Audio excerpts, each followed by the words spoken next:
Hello, beautiful souls. Welcome to this week's Cosmic Guidance for January the 24th through until the 30th. So we have some big planetary shifts this week. Mars moving into the sign of Capricorn, Venus going direct. So I'm going to dive more deeply into that, do a day-by-day breakdown. If you are new to me and my channel, my name is Kara. I'm an Akashic astrologer. So I work within the Akashic field as well as study the planetary shifts and help you connect with this energy to tap into the highest possibilities for your life. I'm also a spiritual business mentor. So when I work with clients in group programs or one-on-one, we work with these sacred tools to create expansion in your business. So if this is something that resonates with you, be sure that you subscribe. I do these videos each week. And I also have the replays available now to the mini series that I did last week. It's available until the end of this month, and it's all about accessing the Akashic field to expand your business.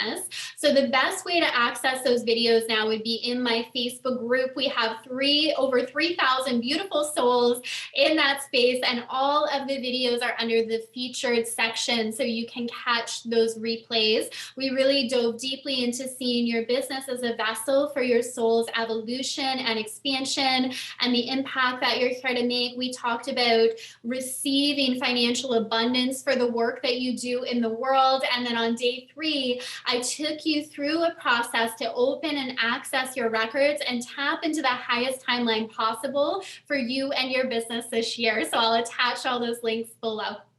So let's dive right in. I want to give a little background here, context, before we do the day-by-day breakdown. So the North and South Node have officially moved into different zodiac signs. We now have the North Node in the sign of Taurus. So moving from the sign of Gemini, where it has been for the past 18 months, Gemini being an air sign, all about communication, connection, digital connections and interactions, the expressing of opinions and ideas. And now that it's in Taurus, this is the element of earth. So it is much more grounded, and it's about taking the ideas that have been cultivated over these past 18 months, and this can be on a personal level as well as collective, and really grounding them into practical, tangible strategies that you can really take and use and build from. This energy is very much about embodiment. It's very much about connecting to the energy of the planet, the vibration of the planet beginning to rise at this time. It brings the spotlight to wealth distribution, to food, to agriculture, to the environment. The Taurian archetype so connected to the planetary energies of Mother Gaia. Very grounded, very much about embodiment. Now, if we look at the South Node now in the sign of Scorpio, this is about your relationship to power and transformation, ruled by the planet Pluto, which embodies those energies: power, transformation, how power is used in our society, the highest possibility for how we can work with personal empowerment, empowering one another, rising together, our ability to release and let go of old identities in order to create something new in our future. And this is really key. If you want to create long-lasting change, looking at the identity you have around yourself and what you are able to create and achieve is absolutely crucial. And the Scorpio energy really helps you release and let go of those belief systems, the programming, the ways of seeing yourself that are not aligned to the highest potential, that aren't an accurate reflection of who you really are. Now, we also have Uranus direct, and this is a great awakening too. This is about power to the people. This is about our relationship to freedom. And it went direct right around the time that we moved into Aquarius season, and Uranus is the ruler of Aquarius. So in Aquarius season, this is the humanitarian, this is the visionary, and Aquarius represents the 11th sign of the zodiac, and it really embodies what is possible for our planet in the highest expression. After that, we move into Pisces, which is all about our transcendence, our relationship to the divine. So the Aquarian archetype gets us to really reflect on what is possible for our planet. And a big part of that can be the releasing of old structures and systems that don't work in order to bring about the new. So I know there's a lot in there to kind of process and integrate, but really just keep that in mind as the context that we are in as we go through more of the specific energies for this week. So beginning on Monday, the 24th, we have Mars moving into Capricorn. Mars is exalted in the sign of Capricorn. So when a planet moves into a sign where it is exalted, it is at its most powerful. And this is really about ambition, your definition of success. And over the course of the next few weeks, you can really feel momentum building. We kind of had a slower start to January, not in the sense that time was like lagging on or it was taking forever, but it was more about inner reflection, more about integration. But at the end of this week, Venus is going to move direct. Mars now in Capricorn, Mercury is going to be direct at the beginning of February. We're going to feel this energetic shift of, okay, it's time to take these ideas, it's time to take my plans and begin to move forward with them. And I really love Mars moving into Capricorn while Venus is still in Capricorn and retrograding in that sign, because it really helps you reflect on what is it that you desire to move forward with. Remember, the overall theme of this Venus retrograde has really been looking at what lights you up, what fills you with joy, and are you prioritizing joy and pleasure? Especially with the North Node in Taurus now, Venus is the ruler of this new North Node, and it's about feeling into this idea that we can break free from the old paradigm that says the only way to grow is through struggle and hardship. It's very ingrained in a lot of us, right? This idea that in order for me to achieve certain things, I really have to put in the work. In order for me to grow and expand, it has to be a struggle. What if it didn't? What if we could also grow through pleasure? What if we could also grow through joy? How would that change your life if you felt more deeply into that possibility and embrace that possibility more and more in your life? So really love this shift of Mars and Capricorn. You will see momentum begin to build and grow. Now on Monday, Mercury also retrogrades from Aquarius back into the sign of Capricorn. We have a lot of planets focused in Capricorn right now, which really is about your business, your career path, what advancement and next level looks like for you, what that means for you, how you define success on your terms. Really, really key here. So on Tuesday, the moon moves into the sign of Scorpio and it's going to oppose Uranus and Taurus. So remember, these are very significant energies because this is the new placement of the North and South Node. It's also where the eclipses are going to be. So we're really going to learn more about these archetypal energies throughout 2022. Now, this specific opposition happening on Tuesday is giving you that insight into your subconscious programs and patterns and what needs to shift. You can't outperform your belief system.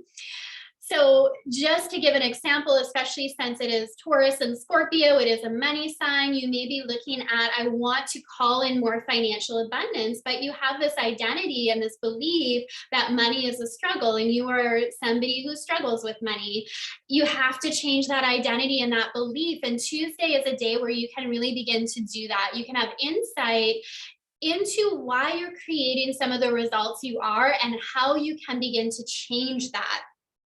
Now, Wednesday, the moon is still in Scorpio and it's going to trine Neptune. So we have water energy really activated, the element of water on Wednesday. And this is about trusting your intuition in that process.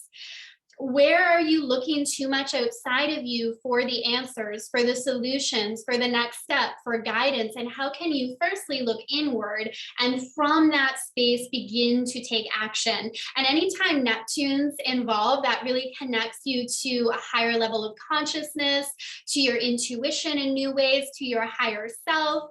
And remember that your higher self exists within you. It is your purest essence, and you always have access to that guidance.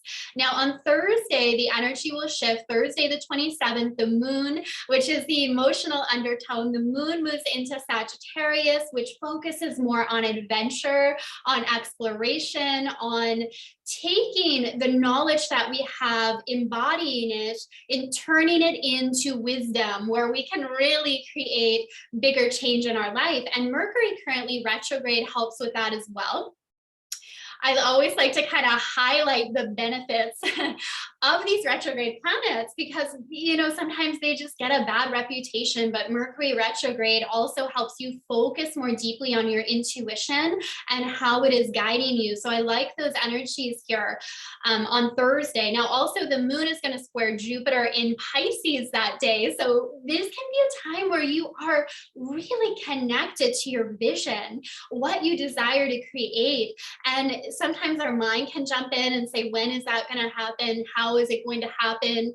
So really don't let that hold you back. That often is what shuts us down right away. We have this beautiful vision and idea, and because we don't know all the steps and we don't know the how, we start to believe it's not possible. And that's just not true. You don't need to know all the steps right away. Stay in the energy of the desire. Allow that to build. From that space, you will be led to the right person, the right program, the right opportunity, the divine idea that will lead you to the next step. But you have to let the energy build, the excitement build around the idea in order to move into the next step of action, right? You don't need to know the how and why right away. It's really funny that we've created that and we shut down a lot of big goals and dreams because we don't know the how and why. And you no longer need to do that, right? You now know there's a different way to approach this. On Friday, the moon is still in Sagittarius. It's going to sextile Saturn that day. So again, this is beautiful energy because Saturn here can help you bring a plan to that vision, right? And again, you don't need to know all the steps. It may be, what is the next step for me? What can I take action on today and move forward with that? And from there, you'll be led to the next step. Mercury and Pluto will also conjunct on Friday. Pluto, the planet of power and transformation. Mercury is our core belief system, the ideas we have when their energies come together. This speaks to a main theme this week, transforming your belief system, transforming subconscious patterns that no longer work so you can align to the vision that you have for your life. And you can trust and know that it is so possible for you. Saturday is a big day as well. Saturday, the 29th, Venus will go direct. And I really encourage you to integrate the lessons you learned throughout the Venus retrograde. It really put a spotlight on what lights you up, what you value. Now, depending where this was happening in your unique birth chart, this could be slightly different. If it was in your relationship house, you probably had lots of insight around relationships during this time. If it was in your daily working life, your sixth house, your daily routines, you may have deep insight into what habits you have to let go of. So it's nuances here as well. But the overall theme of this retrograde was coming back to our core values, our soul desires, and looking at how that is reflected in our daily life. So take those lessons and integrate them. Now that Venus goes direct, don't throw it aside, because during a Venus retrograde, it's hard to engage in things that aren't aligned. And that can be a good thing, even if a little challenging. It's actually a really good thing. So we can calibrate to something new and make changes. So now that it's direct, don't go back into forcing yourself to do things that aren't aligned. Look at what you need to change on a core fundamental level so things are aligned for you. And I know that's kind of general, right? But this can apply to our business. Maybe it's time to switch up some of the programs and offerings you have, so it feels really good with what you want to share with the world right now. So really powerful here. And again, I want to emphasize this idea of growth through pleasure, not just pain and struggle. Venus is also related to creativity. So now that it's moving direct, we may have new insight into how we can creatively express ourselves in the world, how we can express our ideas. Creativity is so key. And with Mars and Venus now both direct, moving through Capricorn, again, I feel these next few weeks, even up to this next month, we're going to see momentum and energy really build. Now on Sunday, we're going to finish the week off here with the moon in Capricorn, of course, conjuncting Pluto. Pluto's really playing a big role. Power, transformation. Also, this could be a week where you're making some big decisions in your business. This could be a mentor you're working with, a program you're taking, an idea that drops in. You may not see the turnaround right away, but what you are creating from that space is huge. A lot of planets in Capricorn here, and Capricorn is not in a rush. It's about sustainable success. I always say to my clients, right, we want to build an empire, not just have fleeting success. And all these planets in Capricorn really help with that foundational work. So I definitely see this as a big week of transformation, aha moments, making decisions that feel really good and aligned for you that may stretch you out of that comfort zone, but you're like, yes, I'm finally saying yes to my soul. I'm finally moving forward with what I desire to create. So celebrate that. Take time to celebrate you. All right. So those are the energies for this week. A reminder that I will post my free mini series below. The replays are now available on accessing the Akashic Field to expand your business. Best way to access them is jump into the Facebook community and you'll see them under featured videos. I'll also link to my Instagram if you would like to connect on there as well. Wishing you an incredible week. Bye for now.